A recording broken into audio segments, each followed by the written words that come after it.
গত 7 মাস ধরে তো লিমিটের গত 7 মাস ধরে তো লিমিটেই আছি লাবণী। আর কত থাকবো বলো?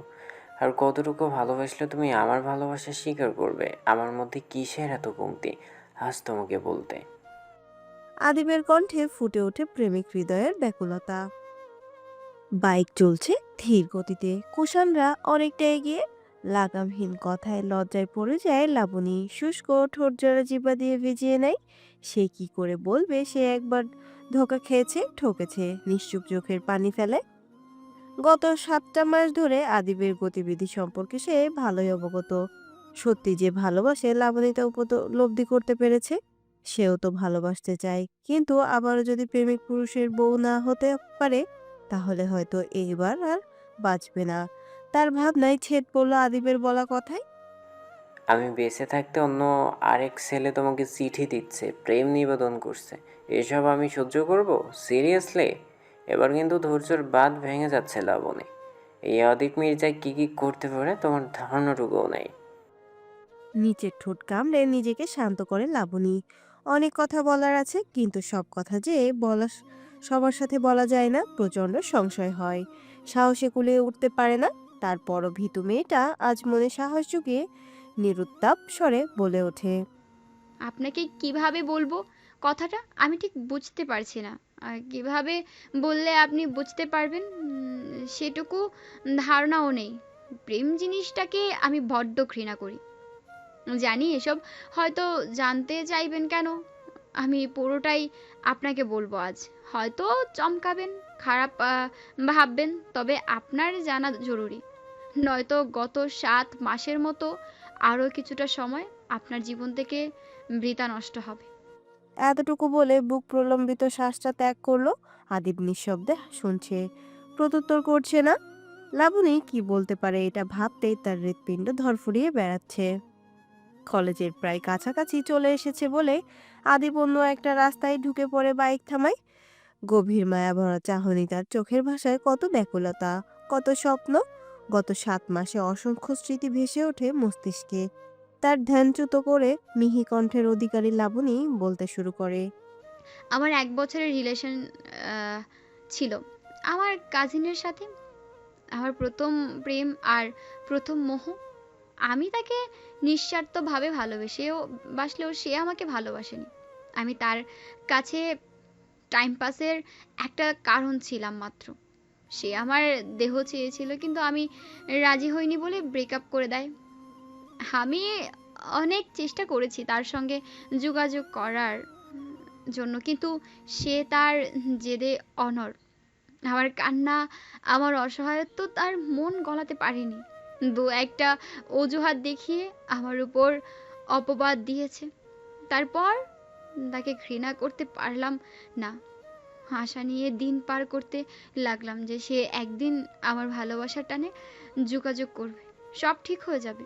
কিন্তু একদিন শুনতে পারি সে নাকি হঠাৎ করে ঢোক গিলে গলা ভেজায়, গলা ধরে আসে। নিজেকে তটস্থ করে ফের বলা শুরু করে। কাউকে এক না কাউকে না জানিয়েই বিয়ে করে বাড়িতে বউ নিয়ে এসেছে। সেই বউ আবার 2 মাসের অন্তঃসত্ত্বা ছিল তখন। তাই সবাইকে জানিয়ে দেয় তাদের বিয়ের কথা। সেদিন আমার সব স্বপ্ন, সব আশা ভেঙে চুরমার হয়ে যায়। গলা আটকে থাকা কান্নাটা এবার সশব্দে বেরিয়ে আসে। আর কোনো কথা বেরোয় না মুখ দিয়ে। আদিবের কি জানি হলো, আকস্মিক লাবণীকে চমকিয়ে দিয়ে হালকা করে জড়িয়ে ধরে। থমকে যায় মানবীর হৃৎপিণ্ড, ভাষা হারিয়ে স্তব্ধ হয়ে রয়। চোখের পানিটুকু আর ঝরতে চায় না। আদিবের চোখ দুটো শীতল হয়ে আসে, আশ্বস্তকরণের নিম্নিতে শুরু করে। বাবাকে বলে কাল পরশু তোমাদের বাড়িতে ঘটক পাঠাবো। আবার নাকচ করে দিও না আমি বেকার ভেবে। আমি খুব বেশি দিন বেকার থাকবো না। এতদিনে শুধু তোমার জন্যই জয়েন করিনি। আমি তোমার অতীত নিয়ে কোনো প্রশ্ন তুলব না। তুমি শুধু আমার হয়ে যাও। ঝগড়া রাগ অভিমান ট্রাস্ট মি ঝগড়া রাগ অভিমান, ইনফ্যাক্ট রাগের মাথায়ও যদি তোমার গায়ে হাত তুলি, তবুও ঠকাবো না। দিন শেষে আবার সব ঠিক করে দিব। তুমি শুধু বিয়েতে হ্যাঁ বলে দিও জান। বাঁধন আলগা করলো আবির। ফের বাইকে উঠে বসলো। লাবণী এখন স্তব্ধ, বাকরুদ্ধ, হতবিহ্বল, কিন্তু স্ট্যাচুর মতো দাঁড়িয়ে থাকলে তো হবে না। তাই চুপচাপ উঠে বসে, কিন্তু বাকি রাস্তাটুকু দুজনের মাঝে একটা সিঙ্গেল ওয়ার্ডও বিনিময় হয় না। আজ শনিবার, সপ্তাহের প্রথম দিন। শেষ বিকেলের গোধূলি রঙে আকাশ লাল বর্ণে আবেশিত। নিকিতার শাশুড়ি এসেছে বহুদিন পর, সঙ্গে নিকিতাকেও নিয়ে এসেছে, তবে কারণ ছাড়া আসেননি। বে- বালুকণা পরিমাণ অপরাধটুকু বিরাট বড় আকারে উপস্থাপন করেছে সকলের সামনে। নিকিতা কিছু বলতে চেয়েও পারেনি, কারণ তার আগে শাহনাজ বেগমের এলোপাথারি চড়থাপ্পড়ে ভেতর থেকে ভেঙে গুড়িয়ে গেছে। আফসানা বেগমের ওপর থাকা রাগটা মেয়ের ওপরেই ঢেলেছেন তিনি। এই নিজে এই নিয়ে হুলস্থুল পরিবেশ, কিন্তু সেখানে উপস্থিত নেই এই এক বান্দা। সে ছাদের কিনারে বসে পা দুটো ঝুলিয়ে রেখেছে। এর মধ্যে ছাদে শুকনো কাপড় চোপড় নিতে নমিতার চোখে ধরা পড়লো একটা সন্দেহজনক ব্যাপার। ভালো করে দেখেনি, তবে ধোঁয়াটুকু দেখতে আন্দাজ করে নিয়েছে। নমিতা বিস্ময়ে কিংকর্তব্যে বনে গেল। কুষাণের পাশে দাঁড়িয়ে ভ্রু কুঁচকে বলল, কি করছো কুষাণ ভাই? ঘোড়ার উপরে উঠে ডান্স করছি। ঝাঁঝালো স্বরে নমিতা বলে। ফাজলামি করো না কুষাণ ভাই, তুমি সিগারেট খাও কবে থেকে? কুষাণ এমন একটা ভাব করলো যেন সিগারেট সে জীবনেও ছুঁয়েও দেখেনি। ধমকের সুরে বলে, গাধি, এটা কোনো সিগারেট, এটা ভ্যাপ পেন। মুখ বাঁকায় নমিতা। সে যাই হোক, নিকোটিন তো, এক্ষুনি জেঠিমাকে বলে দিব। একটা থাপ্পড় দিয়ে সব কয়টা দাঁত ফেলে দেব। এটা নিকোটিন বিহীন ভ্যাপ। নামটাও শুনে যায়, তাহলে তোর গুগল সার্চ করতে সুবিধা হবে। F12 600 নিক। এখন গিয়ে বলে দে কুষাণ ভাই নিকোটিন বিহীন ভ্যাপ খাচ্ছে। নিম পাতা কোথাকার। হেরে গেল নমিতা, মুখটা বাংলার পাঁচের মতো করে প্রস্থান করলো। কুষাণ আগেই জানতো এভাবে ছাদে বসে সিগারেট খেতে গেলে ধরা পড়ে যাবে, তাই বুদ্ধি করে ভ্যাপ পেনটা সঙ্গে করে নিয়ে এসেছে। বেশ কিছুদিন ধরে জমি রেজিস্ট্রি অফিসে যাতায়াত করতে হচ্ছে ওর, তবু পরিবারের চোখে ফাঁকি দিয়ে আজ সকালে মাত্র একটু সময় পেয়েছে। উজ্জ্বল পৃথিবী এখন আঁধারে তলিয়ে গেছে। নির্জন নিস্তব্ধ রাত। নদীর ঘাটে গানের আসর বসেছে। চাঁদনি রাতের আলোয় একটা বড় নৌকায় আসর বসিয়ে নদীর মাঝ অব্দি গিয়েছে। আজ সেই নৌকায় আছে কুষাণও। এই যুগে এমন গানের আসর সচরাচর দেখা যায় না, বলতে গেলে বিলুপ্তির পথে। কিন্তু এই গ্রামে এখনো মাঝে মধ্যে মুরব্বি থেকে যুবকরা একজোট হয়ে বসে। সাধারণত কুষাণের বাপ চাচার বয়সী মানুষই বেশি থাকে এই আসরে। আদিবের সঙ্গে আজ প্রথম এলো এই আসরে। অল্প কিছু সরঞ্জাম বাজিয়ে গাইতে শুরু করেছে। একজন নয়, সবাই একই সুরে গাইছে। বন্দে মায়া লাগাইছে পিরিতি শিখাইছে, বন্দে মায়া লাগাইছে পিরিতি শিখাইছে, দেওয়ানা বানাইছে, কি জাদু করিয়া বন্দে মায়া লাগাইছে, কি জাদু করিয়া বন্দে মায়া লাগাইছে। ও বসি ভাবি নিরালাই, আগে তো জানি না বন্দের পীড়িতের জ্বালা। ও বাসি নিরালাই, আগে তো জানি না বন্দের পীড়িতের জ্বালা। আরে ইটের বাটায় কয়লা দিয়া আগুন জ্বালাইছে, আরে ইটের বাটায় কয়লা দিয়া আগুন জ্বালাইছে, দেওয়ানা বানাইছে, কি জাদু করিয়া বন্দে মায়া লাগাইছে, কি জাদু করিয়া বন্দে মায়া লাগাইছে। আমি কি বলিব আর, বিচ্ছেদের আগুনে পুরে কলি যায় আঙ্গার। আমি কি বলিব আর, বিচ্ছেদের আগুনে পুরে কলি যায় আঙ্গার। আরে পান বন্ধুর পিড়িতে আমায় পাগল বানাইছে, আরে পান বন্ধুর পিড়িতে আমায় পাগল করেছে, দেওয়ানা বানাইছে, কি জাদু করিয়া বন্দে মায়া লাগাইছে, কি জাদু করিয়া বন্দে মায়া লাগাইছে।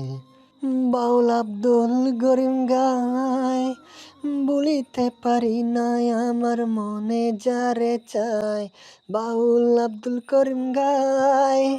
বলিতে পারি না আমার মনে যারে চায়, আরে কোন কোলনের নিশায় আমার কলমান গেছে, দেওয়ানা বানাইছে, কি জাদু করিয়া বন্দে মায়া লাগাইছে।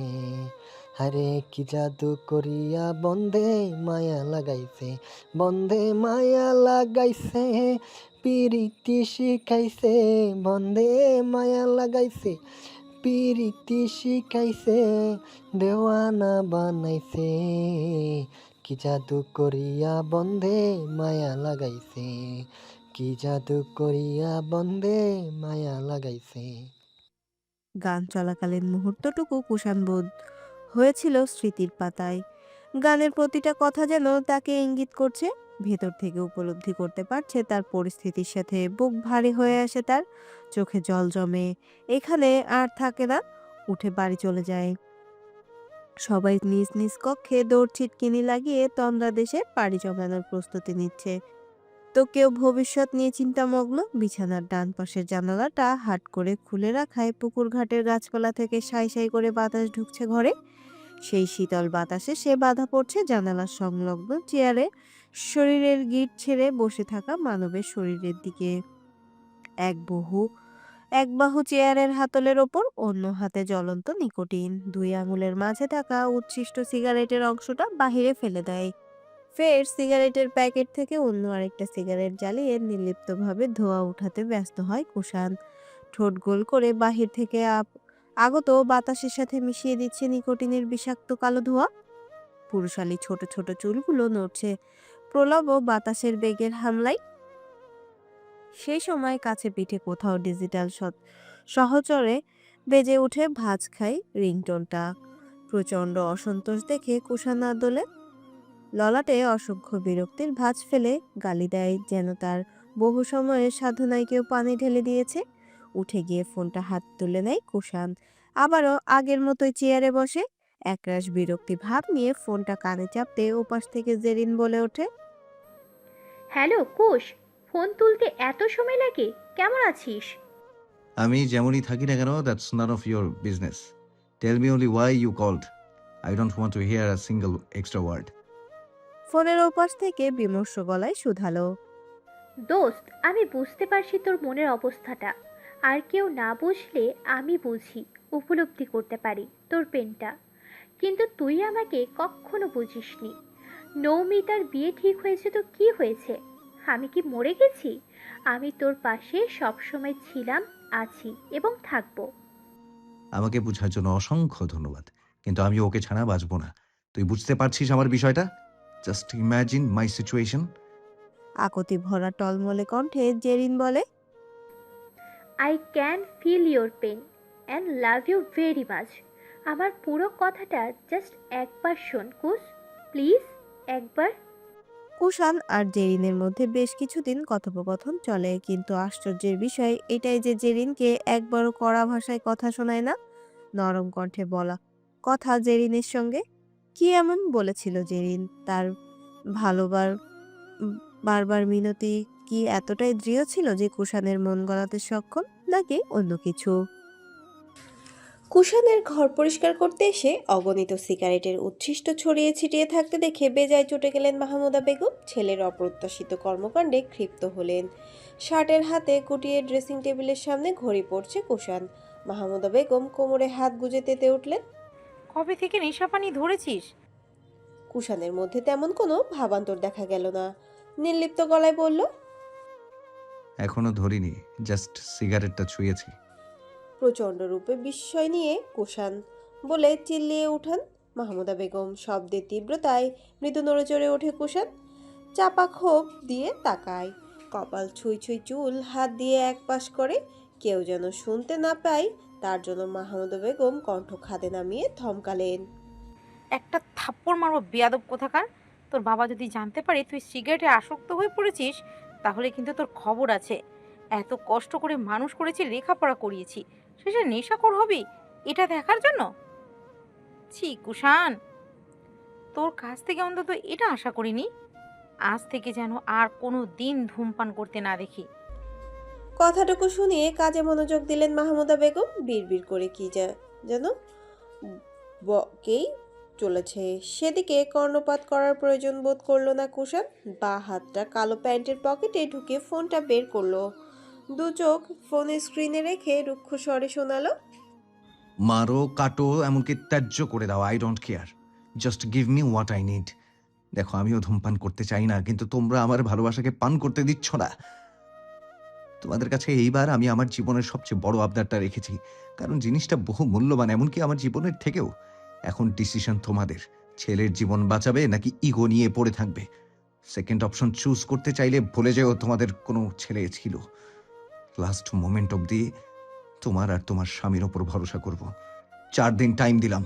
The count down starts now.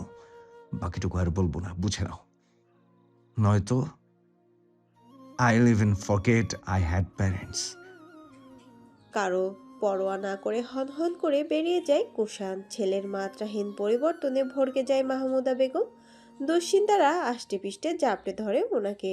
স্বামীর সঙ্গে এই নিয়ে জরুরি আলোচনায় বসতে হবে, যেন ছেলে খুব বেশি রাগান্বিত না হলে মা বাবার সঙ্গে উঁচু স্বরে কথা বলে না। সেই ছেলে আজ ঠান্ডা মাথায় হুমকি দিয়ে গেল সে কিনা বলেছে যে মা বাবাকেই ভুলে যাবে। বিষয়টা আর ছোটখাটো পর্যায়ে নেই। কুষাণের জেদ শুধু মুখের কথায় সীমাবদ্ধ নেই, হেলাফেলা করা যাবে না। এই জেদের শেষ পরিণতি কি হয় তা আদৌ কেউ ঠাউর করতে পারছে না। বাজার থেকে কয়েক কদম দক্ষিণে গেলেই একটা নীরব জায়গা আছে। সেখানে পরিত্যক্ত একটা ঘর আছে, যেটার নাম কাছারি ঘর। এলাকার মানুষ তাই বলে আখ্যায়িত করেছে এই নীরব শান্ত বড় ঘর গাছপালায় ছায়াতলের জায়গাটুকুকে। সেখানে আজ অশান্ত কিছু ঘটছে। খেজুরে আলাপ এক সাইডে রেখে আসল কথায় আসুন। আমার কাকার মাথায় ডাব ফেলে মেরে ফেলার ষড়যন্ত্রটা করে খুব বাজেভাবে ফেসে গেছেন। চোখের সামনে ক্লিয়ার হয়ে গেছে আপনাদের বদমতলবটা। পাতলা শুভ্র রঙের শার্টটা শরীরের সাথে এমনভাবে মিশে আছে যে ছিপছিপে কিন্তু দৃঢ় পেশিগুলো স্পষ্টত দৃশ্যমান।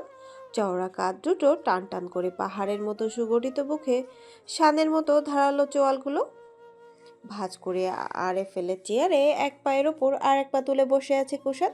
তার শক্ত জবানের তোপে পড়ে বিষম খেলেন তাজমহল শেখ। খেপে গেল তার পুত্রদয় সহ কিছু সঙ্গপাঙ্গরা। এই ছেলে, এত কথা বলছো কেন? বেশি বোঝো?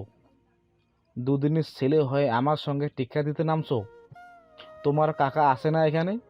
ও কথা ও কথা বলবে। তুমি কেন মাঝখানে ঢুকেছো? কতটুকুই বা জানো আমার সম্পর্কে?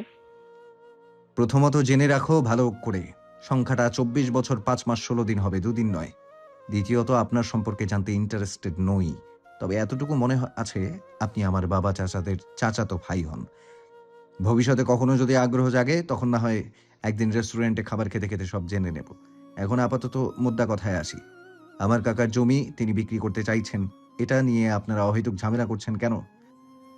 নাজিম তরফদার কেবল হা হয়ে দেখছেন ভাইপোর বিচক্ষণতা।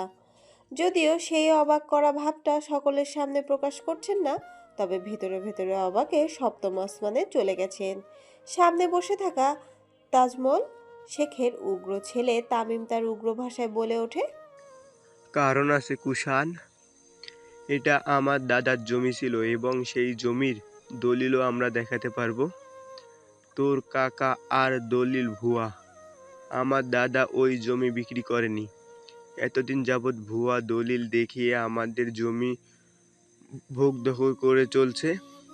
আমরা খোঁজ খবর রাখিনি বলে ভোগ করতে পেরেছে, কিন্তু আর নয়।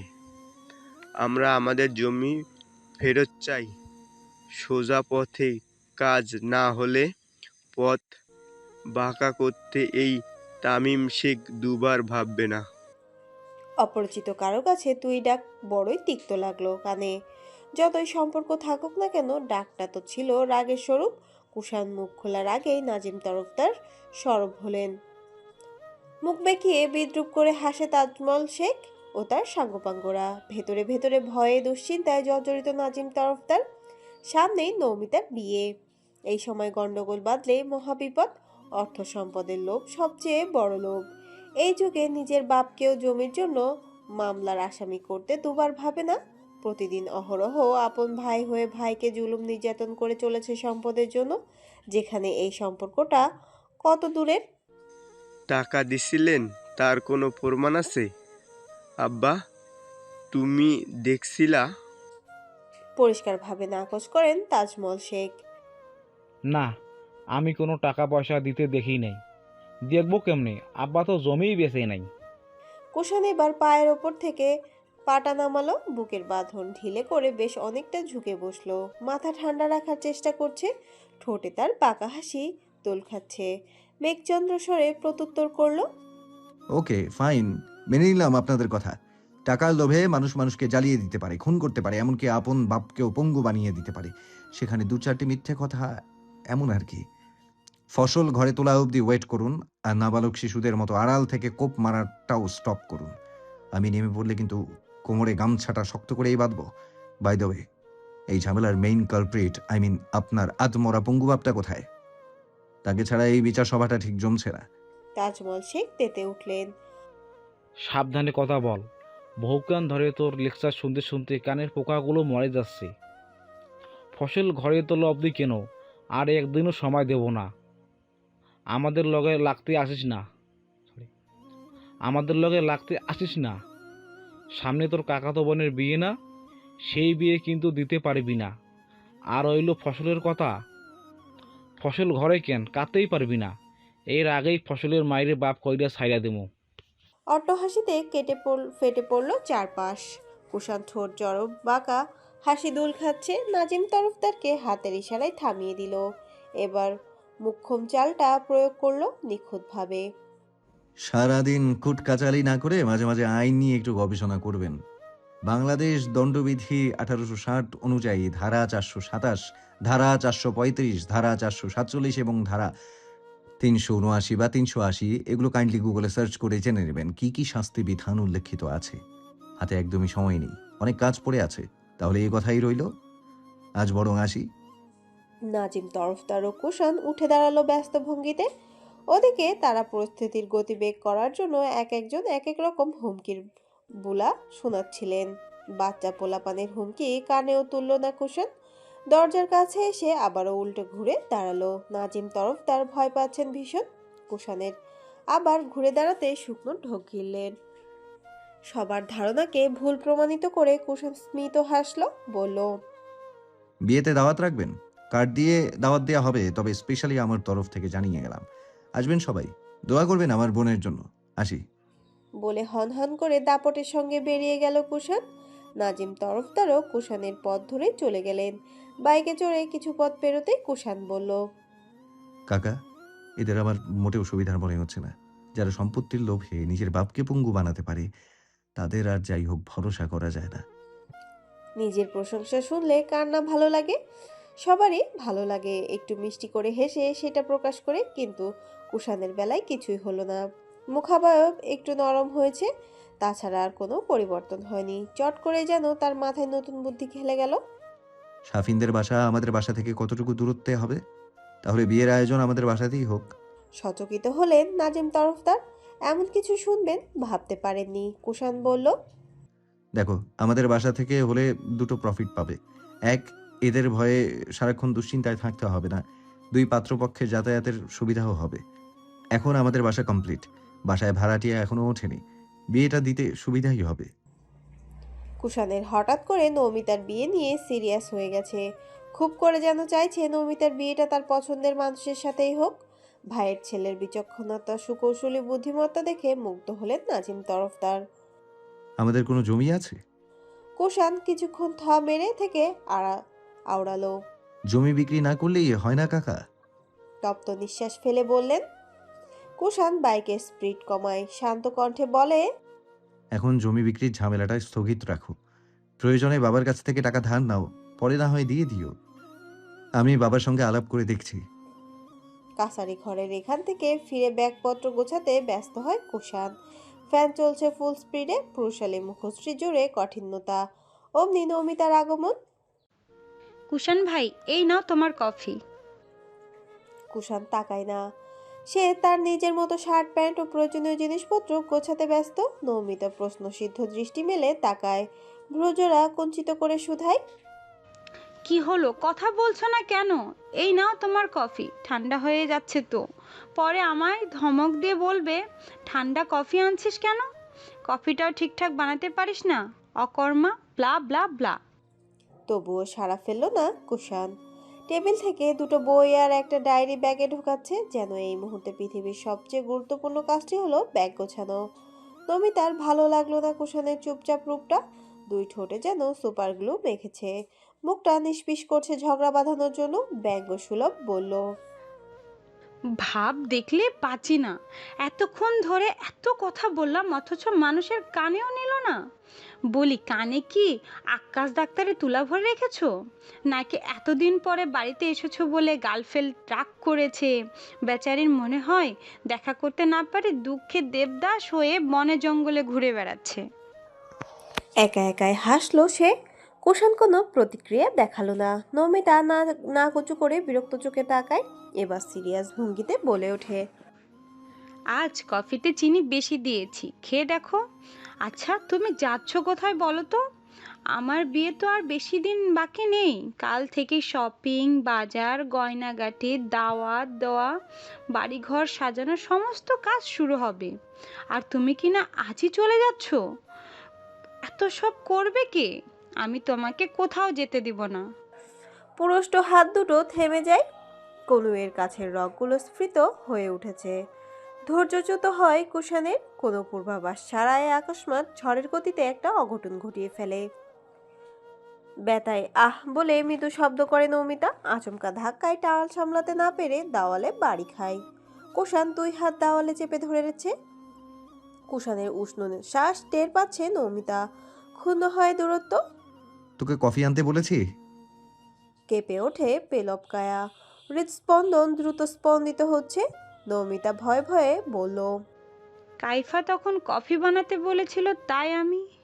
ব্যাখ্যা বিশ্লেষণ শুনতে চেয়েছি, শুধু ইয়েস অর নোতে জবাব দে। না। কুষাণ দরাজ গলায় বলে ওঠে, আমি যখন বলিনি তখন এনেছিস কেন? তোর জামাইকে বানিয়ে খাওয়াতে পারিস না? আমার কাছে কি? আমি বলেছি আমার কাছে এসে বকবক কর? সেই তখন থেকে তোর ফালতু বকবক শুনে আমার কান পচে গেছে। আমি যখন কথা বলতে চাইছি না তাহলে আমার মাথা খাচ্ছিস কোন সাহসে? Just tell me what's going on. শরীর কাঁপে নমিতার। নত মুখে তোলে তাকানোর সাহস করে না। কুষাণের এমন ভয়ানক রূপ শেষ দেখেছিল ওই নিকৃষ্ট সকালে। অপমানে ভয়ে আড়ষ্ট রমণী কেঁদে দেওয়ার উপক্রম। নরম মনে আজ গভীর দাগ কেটেছে। তবু কুষাণের মন গলল না। নমিতার মুখ চেপে ধরে পূর্বের ন্যায় কাঠখোট্টা গলায় চিবিয়ে চিবিয়ে বলল, তোর বিয়ে আজ হোক বা কাল তাতে আমার কি যায় আসে? Oh, getting a servant for free now, হ্যাঁ? লাইক তোর বিয়েতে কামলা খাটাতে চাস আমাকে? তোর এক্সপেকটেশন দেখে সত্যি না হেসে পারলাম না। অপ্রত্যাশিত কথাগুলো শুনে নিঃশব্দে চোখের পানি ফেলল নিমু। ছোটার জন্য ছটফট করছে না। আজ কুষাণের কাছ থেকে এমন কিছু পাবে একদম আশা করেনি সে। কুষাণ ঘন ঘন শ্বাস ফেলছে, রাগ সংবরণ করার প্রয়াস চালাচ্ছে। হঠাৎ করে আবারও ক্ষেপে যায় নৌমিতা। গালে আঙুলের চাপ গভীর হয়। ব্যথায় কুকড়ে ওঠে নৌমিতা। তীক্ষ্ণ দৃষ্টিতে তাকায়, ঠান্ডা গলায় বলে, আমাকে পুড়িয়ে খুব সুখ পাস? কেন আসিস আমার কাছে? আমার জীবন বিষাদময় বানাতে উঠে পড়ে লেগেছিস কেন? এত অপমান করি তবু শিক্ষা হয় না তোর? তোর সাফিনের কাছে যেতে পারিস না? কুষাণ, কি করছিস তুই? ছাড় ওকে। চেঁচিয়ে উঠলেন মাহমুদা বেগম। কুষাণের বাঁধন আলগা হতেই সশব্দে কেঁদে দিল নমিতা। এতক্ষণে গলায় আটকে থাকা কান্নাটা আর বাদ মানল না। কোমল মনটাই যে আজ পাহাড় ধসে পড়েছে। চোখ ভরে জল আসে। দৌড়ে বের হয়ে যায় ঘর থেকে। যেতে যেতে বলে বেরিয়ে যায়। মাহমুদা বেগম কুষাণকে ধমকালেন, চর বসালেন গালে। তিনি দরজার আড়াল থেকে কুষাণের শেষের তিক্ত কথাগুলো শুনেছেন। নিজের ছেলেকে যেন চিনতেই পারছেন না। কুষাণ কথাগুলো কষ্টে বলেছে নাকি ঘৃণায় বলেছে বুঝে উঠতে পারলেন না তিনি। তার হঠাৎ ঢাকা ব্যাগ করায় প্রশ্নের সম্মুখীন হতে হয়। কুষাণ সেগুলোর উত্তর দেয়, কাল তার পরীক্ষা আছে, তাই চলে যেতে হচ্ছে। বাড়ির মানুষ তখনও জানে না নিমুর বিয়েটা ঢাকা হবে। সবশেষে রুম থেকে বের হয় কাইফা। কুষাণ যখন বাইক স্টার্ট দিবে সেই মুহূর্তে দৌড়ে গিয়ে হাজির হয়। বলে, চলে যাচ্ছ ভাইয়া? হ্যাঁ, চলে যাচ্ছি। কিছু একটা মনে পড়ে যায়। কুষাণ ব্যাগের চেন খুলে একটা চকলেট বক্স কাইফার হাতে ধরিয়ে দিয়ে মাথায় হাত বুলায়, তারপর বিদায় নিয়ে রওনা হয় ঢাকার উদ্দেশ্যে।